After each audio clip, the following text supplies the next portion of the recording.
अस्सलाम वालेकुम। आज की वीडियो में हम पढ़ेंगे मुकालमा नवीसी और उसके तरीक़ाकार के बारे में। मगर उससे पहले अगर आपने अभी तक मेरे चैनल को सब्सक्राइब नहीं किया तो सब्सक्राइब का बटन प्रेस करें और बेल आइकन पर क्लिक करें ताकि हर नई आने वाली वीडियो का आपको पता चल सके।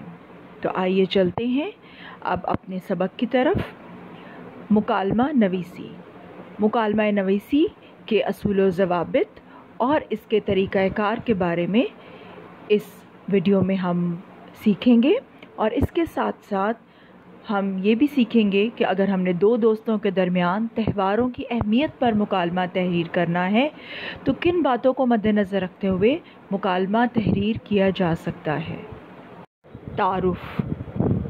मुकालमा दो या दो से ज़्यादा आदमियों की बातचीत को कहा जाता है। मुकालमा ज़ुबानी भी होता है और तहरीरी भी। उसके ज़रिए हम एक दूसरे के ख़यालात से आगाह होते हैं। इसी से एक दूसरे के किरदार का भी पता चलता है और किसी किरदार की शख्सियत खुलकर सामने आती है। मुकालमा लिखते हुए दर्ज झेल बातों को मद्देनज़र रखना चाहिए। मुकालमे का आगाज़ फितरी और बेसाख्ता अंदाज में करें। लंबे लंबे मुकालमे लिखने से गुरेज करें। मुकालमा लिखते हुए बातों को दोहराना हरगिज़ नहीं चाहिए, यानी कि एक ही बात को बार बार मुख्तलिफ अंदाज में दोहराए मत।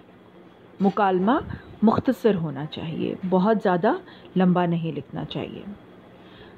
दो अफराद के दरमियान होने वाली बाहमी गुफ्तगू में मुकालमा की मसावी तकसीम का ख्याल रखें, यानी दो लोग जब आपस में बात कर रहे हैं तो इस बात का ख्याल रखें कि दोनों को अपनी बात कहने का मौका मिले। कोई एक ही शख्स अपनी तरफ से बात ना कहता चला जाए और दूसरे को बात करने का मौका ही ना मिले। दोनों फरीकैन को अपनी बात दलाइल के साथ कहने का पूरा मौका मिलना चाहिए। एक बात का यहाँ पर ख्याल रखें कि मुकालमा जब आप लिख रहे हैं तो एक शख्स उस उन्वान के हक़ में दलाइल देगा और दूसरा शख्स उसके ख़िलाफ़, और फिर दोनों में से जो शख्स हक़ पर है वो अपने दलाइल की बदौलत दूसरे शख्स को कायल करेगा। और मुकालमा लिखते हुए किसी एक उन्वान को मद्देनज़र रखकर मुकालमा तहरीर करें। एक मुकालमे में एक ही बात किसी भी उन्वान के बारे में बात की जाएगी। दो तीन उन्वानात को लेकर उन पर मुकालमा तहरीर नहीं किया जा सकता।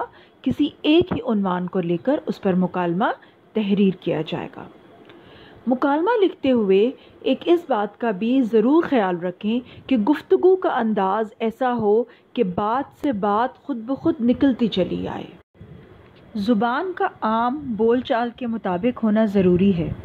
ज़ुबान जिस कदर आम बोल चाल के मुताबिक होगी उतनी ही मौसर होगी।